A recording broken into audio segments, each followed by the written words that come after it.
भी विद्वान हो इस संसार में, कोई भी व्यक्ति हो, वैज्ञानिक हो, बहुत बड़ा कोई शोध करता हो, कोई भी व्यक्ति हो,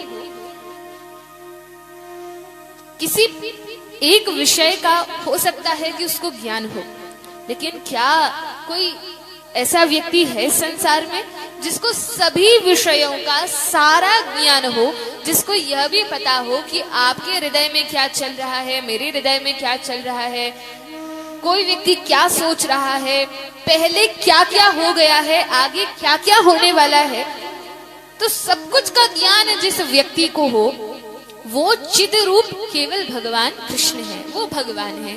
तो भगवान सतरूप है, भगवान चिद रूप है, और कहा कि भगवान आनंद रूप है। सतरूप है, चिद रूप है और आनंद रूप है।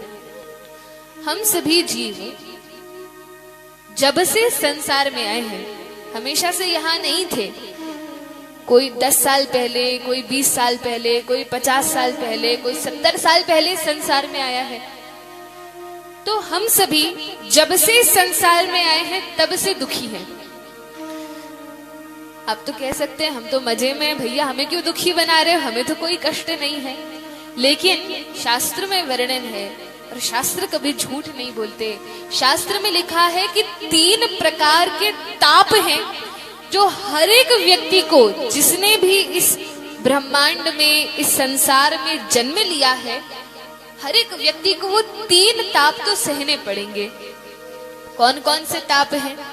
तो कहा आदि भौतिक ताप, आदि दैविक ताप और आदि आत्मिक ताप या आध्यात्मिक ताप जिसे कहते हैं। तो ये 3 प्रकार के ताप हैं, कष्ट हैं जो हमें सताते हैं।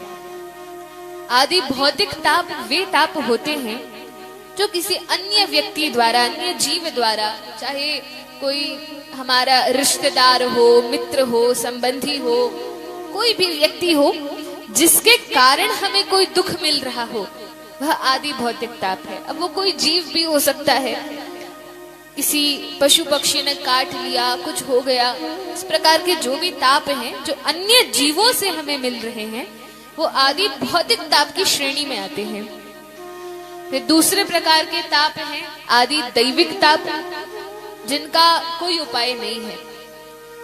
प्रकृति के माध्यम से जो ताप हमें मिलते हैं, दैविक इसलिए कहते हैं कि देवताओं द्वारा प्रदत्त हैं। सुनामी आ जाना या बाढ़ आ जाना, सूखा पड़ जाना, इस पर हमारा तो कोई वश नहीं है। यह तो इंद्रदेव जैसी कृपा करते हैं वैसा ताप हमें सहना ही पड़ता है। तो ये आदि दैविक ताप होते हैं। अभी अभी कोरोना काल से हम निकले हैं, तो ये कोरोना, अब इसको आदि भौतिक भी मान सकते हैं, आदि दैविक भी मान सकते हैं, लेकिन ताप तो ये है, सबको उसका कष्ट तो सहना ही पड़ा।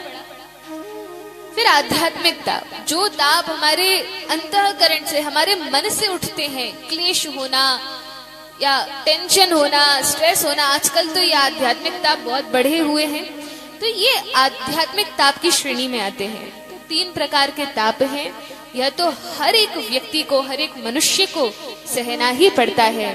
लेकिन कहा तापत्रय विनाशाय, कि भगवान की कथा, भगवान का नाम, भगवान का धाम या भगवान से संबंधित जो भी है, नाम रूप गुण लीला, इसका यदि हम श्रवण कीर्तन स्मरण करते हैं तो तापत्रय विनाशाय, हमारे 3 प्रकार के ताप नष्ट हो जाते हैं।